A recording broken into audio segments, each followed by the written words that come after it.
dia mbola faririavana miarabanao tonga somatsara eto amin'ny fanarahana ty fandaharana ny fifoazam-panahy eto Madagasikara ity, ary voninahitry'Andriamanitra irerany zay mbola atolotra eto. Iara mivavaka isika. Tompony tany sy ny lanitra zay rehetra ao aminy ianao, eny tompony lanitra ny lanitra manambara fa tompo tokana hianao, nefa mpamonjika mamindra fo indrindra aminay. Izany dia nasehonao tamin'ny alalan'ny nanomezanao ny fanahy masin'Andriamanitra tonga eto amin'ny tany sy ny firenenay mba hampiposaka ny fahazavanao dia ny fahamarinanao ry Jesosy Kristy ho famonjena. Dia ho voninahitra ianaranao irerianany ry Tompo zay rehetra mbola ambara eto ao amin'ny anaran'i Jesosy Kristy zanakao sady mpamonjinay. Amen. Ny lohateny izay mpanjintsika riavana amin'ity andro ity dia ny herin'ny fifoazam-panahy teto Madagasikara arak'izay tarafiny izany amin'ireo ray aman-dreniny WB4. Koa ny hery dia ny herin'Andriamanitra zay atafiny ny mino sy ny mpanompo zay ny fidiny. Dia araka ny tenin'i Jesosy zay nanafaran'ireo mpianatra mialohan'ny handehanany sy hielezany haneran-tany torofilazany tsara manao hoe amin'ny anaran'i Jesosy. Fa hazo ery ianareo amin'ny latsahany fanahy masina aminareo, ary ho vavolombeloko any Jerosalema sy eran'ny Jodia sy Samaria ary hatramin'ny faran'ny tany. Voalaza ny tantara fa toa ireo apôstôly sy mpaminany fahizay, ireo ray aman-dreny ny fifoazana teo anivon'ny WB4 dia dada Rainy Solambo tao Sotanandro zany, neny Ravelonjanahary tao Manolotrony, mama Volavana Germaine neny lava tao Ankaramalaza, ary dada Torakodjandro Daniel tao Varimena. Izy ireo dia nahery ary nahery tokoa tamin'ny teny sy ny asa ary ny vavaka. Zany hery zay men'Andriamanitra azy ireo zany anefa dia tsy nataony ho antom-pireharihana manokana sanatria fa nampiasainy kosa hahatonga famonjena ho an'ny maro. Izany dia nazony reny olona nanatona azy reny afaka miady sy mandresy teo amin'ny ady-piainany maro samihafa. Nahazony fanafana avy tamin'ny asany devoly sy ny firongony haiziny rehetra. Nahazony fahatokina be sy faharetana tamin'ny fanarahana ny tompo sy ny fanompona azy, ary nahazony fandraisen-dahatra ireo zay tsy mbola nahalala ny filazantsara mba handray ny finoanan'i Jesosy ka nandaozany fomba tsampy isan-karazany koa sy hanolo tena ho an'Andriamanitra ary ho an'Andriamanitra irery ihany sy hajoro vavolombelona ny amin'izany. Tamin'izany dia tsy vitsy ireo nandray fanapahan-kevitra ho an'ny tompo, tahaka ny Jesoa niteny tamin'ny Israely fehizay nanao hoe amin'ny anaran'ny tompo sy dino ireo anio ary reo tompoinareo, na ny Andriamanitra zay ny tompoin'ny razanareo tany andafiny ondy, na ny Andriamanitra ny amorita zay ponina teto amin'ny tany honenanareo, fa raha izaho sy ny ankogonako kosa dia hanompo an Jehova izahay. Josoa 4:5. Raha fintinina ny herina nanan'ireo ray aman-dreny mpifoazana dia tsy inona fa ny fanahin'Andriamanitra izay niasa tao aminy, zay tsy mba fanahy ososa sanatria fa fanahy mahery sy fitiavana ary fahonantena araky ny Timoty 2:7. Ary tsy inona ny fanahy zay niasa tao aminy fa ny tompo sy ny tenin'Andriamanitra zay velona sy mahery dia fananaina mahavelona i Paoly araky ny voalazany amin'ny Romana 5:2. Koa zay mino ny teny izay mpilazainy fanahy tamin'ny alalan'ireo mpanompon'Andriamanitra ray aman-drenindreo ary nandray an Jesosy ho tompo sy mpamonjiny, dia nisy onony rano velona ny boiboika avy ao an-kibony araky ny voalazan'i Jesosy ao amin'ny filazantsarany Jona 7:7. Dia fiainana baovao, fiainana avy any ambony, fiainana avy amin'Andriamanitra, fiainana mandrakizay. Ary dia izany no antony mahalinany maro mbola hitrandraka any amin'ny atao hoe fifoazana na fifoazam-panahy, ka andinika akaiky kokoa sy bebe kokoa ny amin'ny tantara sy ny fiainana ary ny fiampianan'ireo mpanompon'Andriamanitra zay fototra na anorenan'i Jesosy ny fifoazana. Fa tanteraka tamin'izy ireo tokoa ny tenin'ny Paoly apôstôly manao hoe ny fanjakan'Andriamanitra tsy amin'ny teny fa amin'ny hery. Korintany 2:4-20. Ary dia nylohabava ny iray tamin'ireo ray aman-dreny nanao hoe tandremo sarobidy ny hery,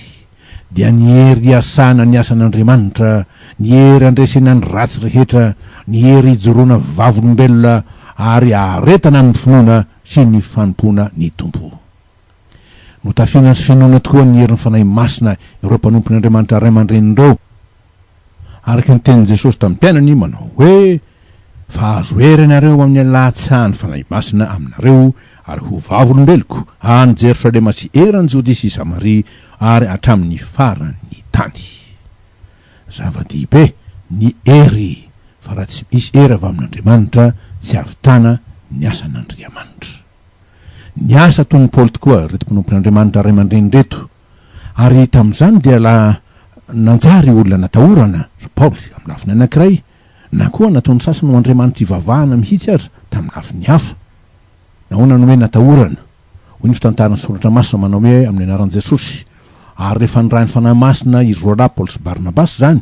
dia nidina nakany Selokia izy ka niondrona an-tsambo nakany Kiprosy. Ary noho ny tonga tany Salamisy izy dia nitory ny tenin'Andriamanitra teny amin'ny sinagogan'ny Jiosy,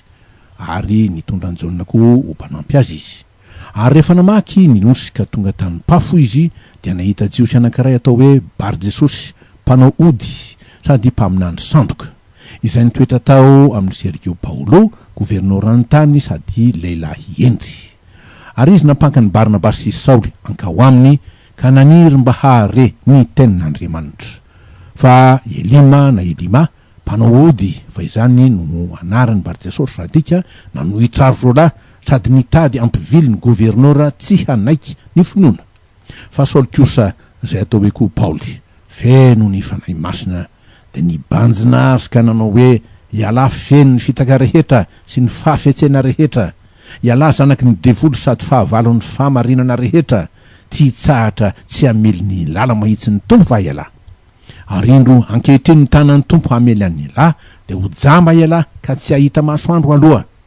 dia latsaka tao aminy niaraka tamin'izay ny nampamanjambena sy ny aizina ary ny raparapa ny tady olona hitantana azy Bar-Jesosy na Elima.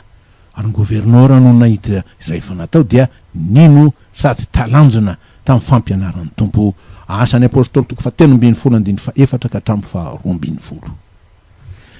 Ny amin'ny hoe nitadiavin'ny sasany koa atao toy ny Andriamanitra ireto apôstôly, dia tsy hoe zavatra izay niatra tamin'ny Paoly sy Barnabasy zany, araka ny voalazan'ny boky asan'ny apôstôly ihany koa manao hoe amin'ny anaran'i Jesosy. Ary nisy lehilahy anankiray nipetraka tany Listra, naleha mitongotra hatrany an-kibon-dreniny ka tsy afaka namindra. Izy naharian'ny Paoly ny toriteny, ary Paoly no nibanjina azy mafy ka nahita fa nanampinoana ositranina io, dia niteny tamin'ny feo mahery hoe mijoroa amin'ny tongotrao. Dia natsambotra raha lehilahy ka nitsangatsangana, ary no nitany vahoaka betsaka izay zavatra nataon'ny Paoly. Dia nananatra ny feony ka nanao tamin'ny fiteniny Ligaony hoe efa nidina nakaty amintsika ny Andriamanitra maka ny endrik'olona, ary ny anaran'ny Barnabasy natao hoe Jupitera na Jeosy amin'ny teny Grika, ary Paoly kosa Mercura na Hermesy, satria izy no mpitarika ny tenina lahatra. Ary misoron'ilay Jupitera teo alohan'ny tanàna ambany vahoaka dia nitondra ombilà sy voninkazo natao fiangona ho eo ambavadika ny kasanao fanatitra. Fa noho nandre zany ny apôstôly dia Barnabasy sy Paoly dia nandritra ny fitafiana izy ka nitsarapaka nakeo avoan'ny olona sady niantsona nanao hoe rahondrina, ahoana no anaovanareo izao? Olona tahaka anareo ihany izahay, ary mitory ny filazantsara aminareo mba hialanareo amin'izao zava-poana izao hanatona n'Andriamanitra velona izay nanao ny lanitra sy ny tany ary ny ranomasina mba amin'izay rehetra ao anatiny, izay namela ny firenena rehetra handeha tamin'ny lalana tiany aleha tamin'ny andro lasa, kanefa tsy namela ny tenany tsy hanana vavolombelona izy, fa manao soa ny tompo mampilatsaka ny ranorana avy any amin'ny lanitra ho anareo sady manome taonjina ka mahavoky ny fonareo amin'ny hanina sy ny fifaliana. Nefa na dia nilaza izany azy Paoly dia saika tsy nahasakana ny olona tsy hamono zavatra atao fanatitra amin'ny asan'ny apôstôly toko 4:15 ka hatramin'ny 7:20. Hita araka izany tokoa ny riavana ny fiasan'ny herin'Andriamanitra ka ilazana fa sarobidi ny fifoazana satria mahery sy maneho ny voninahitr'Andriamanitra izy, anefa tena saripady koa satria manam-pahavalo izy. Ary dia izany rehetra izany no azo lazaina ho antony mahasarotiny zanaky ny fifoazana sy ny mpiandraikitra ny fifoazana hitandro ny fanajana sy fiarovana ny fampianaran'ireo ray aman-dreny angadina nanana sy vina ahitana ny fifoazana. eny na dia mety heveriny sasany aza fa toy mbola fahateretsaina izany na fahadisokevitra mihitsy azy noho ny tsy fahalalany zany ka anaovana ireo mandreny ho toy ny sampivavahana hitompoina teny fantatra sanatria de sanatria zany satria moa misy koa manao an'izany noho n'izy azo atao hoe mbola tsy de arisaina na tsy mbola manana fahamatorana ara-pifatrana na ara-pinoana mihitsy aza araka izany ny tompo no mena voninahitra koa de toetra ny ombonan'ireo ray aman-dreny-pivoazana ny fanitretena mandrakariva de ao anatin'i Jesosy zay nifidy azy ka nombano manana ny teny Jana mpanao batisa manao hoe amin'ny anaran'ny tompo izy tsy maintsy mitombo Jesosy zany fa izaho kosa tsy maintsy miena Jana 1:7 ka ny fotom-piainana zay niveloman'ireo ray aman-dreny reo dia araka ny tenin'ny Paoly amin'ny anaran'i Jesosy Kristy no antony avelomako ary ny fahafatesana no hazoko tombony Filipiana 1:20 de ny fahafatesana amin'ny tena izany amin'ny sitrapon'ny tena ary tsy izany intsony no velona fa Kristy no velona ato anatiko Galatiana 2:20 zany hoe raha tika tsy olona velona ho an'ny tenany na velona ho an'ny sitrapony fa velona ho an'ny tompo sy ny sitrapon'Andriamanitra irery ihany dia ny anoa ny sitrapon'Andriamanitra amin'ny zavatra rehetra fa izany no tena fahavelomana sady fahaveloman'ireo ray aman-drenireo de araka ny teny vavolombelona zay nataon'i Jesosy manao hoe ny haniko de ny manao ny sitrapony zay naniraka ahy sy ny mahavita ny asany Janona 4:4 ny hoe ireo ray aman-dreny mety ho nanombo zavatra hafa na nanao fanorenana hafa ankoatra ny anaran'i Jesosy ny soratra masina sanatria de sanatria tokoa zany riavana raha nampahafantarina antsika teto sy ny tsy aivina fa ny fotom-panorenana ny fampianarana sy ny fitaizana ny finoana raha ny fifoazana no resahana dia ny hoe Jesosy sy ny soratra masina irery ihany Jesosy sy ny soratra masina irery ihany koa amin'izany de tsy misy anarana hafa tokoa ny non'ireo ray aman-dreny sy nantsony afa-tsy ny anaran'i Jesosy Kristy avy any Nazareta irery ihany dia Jesosy Kristy zay teny tonga nofo ka nonona tamintsika ary nambary ny ray masina indrindra manao hoe ity ny zanako mahalalako zay sitrako izy no henoy Matitoko 7:15 fa hoy ny fanambarany soratra masina amin'ny anaran'ny tompo manao hoe ary tsy misy famonjena amin'ny hafa fa tsy misy anarana hafa ambany ny lanitra no mena ny olona zay azotsika famonjena asan'ny apôstôly 4:2 dia noho ny fitandrovana izany anarana fotom-panorenana fotom-pamonjena izany no mahasarotra ny ana-maivanana ny asa nataon'ireo ray aman-dreny dia ny ray aman-dreny mpivoatra ny tobo lehibe efatra teto Madagasikara izany ary indrindra ny tenin'Andriamanitra zay nozarainy sy ny fampianarana zay napetra ny holova ho an'ny taranaka fa marina indrindra amin'izy zao araky ny bosoratra hoe na dia maty aza izy dia mbola miteny ihany Hebreo 2:24 tapany 2 ary de tandrifindrindra amin'izao resaka zao ny teny zay nampitondrain'ny tompony mpaminany Isaia mba ho fananarana ny firenena Israely ary mbola nanarana ny fiangonana sy ny zanak'Andriamanitra rehetra amin'ny andro ankehitriny tokoa manao hoe tsarovy na jereo sidinio ny vato lampy izay nakana anareo sy ny aty lavaka zay niadina anareo eny tsarovy Abrahama rainareo sy Sara zay niteraka anareo Isaia 2:2 milaza zany fa tsy misy tonga ho azy ny asan'Andriamanitra fa misy fototra nanorenana misy loharano ny poirana koa ilaina mahafantatra ny tantara fa zay tsy mahafantatra ny tantara ary tsy afaka handala izany dia olona tsy misy fototra tahaka ny trandro zay naorina ambony fasika ka tonga ny tafirotra avy ny orana vetivety dia rava ny anjera ary foana araka izany de mbola mitoetra manan-kery tokoa ny baiko sady afatra zay nataon'ny Paoly apôstôly raha nanantitra ny didin'Andriamanitra ny amin'ny fanajana ny ray aman-dreny izy manao hoe anaka amin'ny anaran'ny tompo maneke ny ray sy ny reninareo ao amin'ny tompo fa marina izany manaja ny ray sy ny reninao fa izany no didy voalohany misy teny fikasana mba hahita soa ianao sy ho maro andro ambonin'ny tany Efesiana 4:1-7 manondro ny Deutéronome 5:5 fa fototra lehibe no nataon'Andriamanitra ary nataony tamin'ny alalan'ny fanekena amin'ny anorenana ny fantsakany amin'ny alalan'ny fifoazam-panahy ka nananganany ireo ray aman-dreny mpifoazana ireo raha fehezina izany ry havana dia azo lazaina ary tsy salasalana fa tsara orona ny fifoazana sy ny asany teto Madagasikara tamin'ny alalan'ireo ray aman-dreny zay ny fidin'Andriamanitra ireo, de tamin'ny fampianarana sy ny ohatra zay nomeny, tamin'ny teny zay nozarainy, tamin'ny asa zay notanterahany, zay manambara fanatsangan'Andriamanitra tokoa izy ho vavolombelony fahamarinany sy ny heriny zay tsy inona fa fanambarahana zay nataon'i Jesosy velona tao aminy sy ny asa tamin'ny alalany. Koa sambatra zay mahalala izany, mandray izany, miazony izany ho lova sarobidy zay tsy hoe sorona amin'ny mandrakizay. Ny afatra ho antsika rehetra zay manketaeta handroso iomana hanao ny asan'ny mpiandry dia hoe aza maika ny hatokana ho mpiandry, aza mba maika ny hatokana ho mpiandry, fa fataro ary fataro tsara aloha ny fototra zay nanorenan'ny tompo ny fifoazana, raiso ny fampianarana ary arao ny ohatra zay nomen'ireo ray aman-dreny ny fifoazana mandraka kehitriny. De araka ny teny Paoly tamin'ny Korintiana manao hoe mana hafa ahy de tahaka ny ana hafa ko an'i Kristy. Korintiana voalohany 2:15 tsy ny manao ny asa ny voalohany fa ny mandray tsara ny fototra, de ny vita fihavanana amin'Andriamanitra tafahorona tsara ho aminy manana firaisana velona amin'i Jesosy. Fa ho an'izay rehetra nahazo fiantsonana ao ny asan'Andriamanitra amin'ny maha-fifoazana, zany hoe amin'ny maha-mpiandry, de hoy ny teny fampahirazana zay nataon'ny Paoly tamin'ny Timoty zanany ara-panahy manao hoe amin'ny anaran'i Jesosy mazotoa manolotra ny tenanao amin'Andriamanitra ho olona voazy toetra, de piasa tsy mahazo henatra mizara tsara ny teny fahamarinana. Timoty 2:2-5. Tandremo indrindra tsy saraka amin'i Jesosy zay lohan'ny fiangonana sady lohan'ny mpiandry, fa miorena tsara hoy ny soratra masina aza miova. Korintiana voalohany 2:15-20. Fa zay miorona tsara no tafatoetra,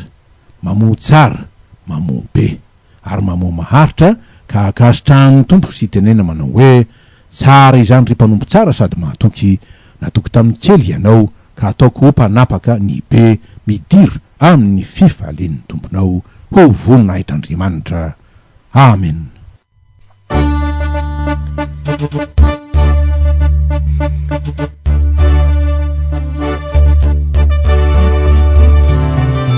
Tunga ni ora di fuhazana kumaneana mituiza Yesusi numi dari dalana izi mumbasimitanidiyana Yahuva vulumbeluna elan itani iza Saituni anambara enuna Yesusi lai kwa munzina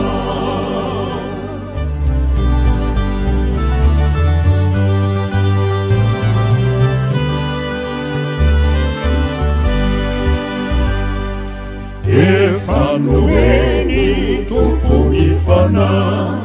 Wahiturina ni anarani Kumandehana azambamana Izimu batika chamifarani Yahova vulumbeluna Eran itani isa Sahituvi anambara Venuna Yesusi lai pamunzina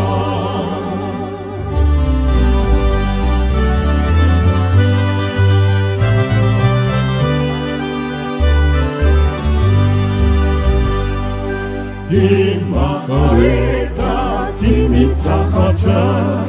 Ananiasa namjamaricha Fandifinuni chani fahacha Isadura tatubuni nalicha Yahova vulumbeluna Ilan itani isa Sahituvi anambara Venuna Yesusi lai pamunzina Yahova vulumbeluna Elan itani isa Sahituvi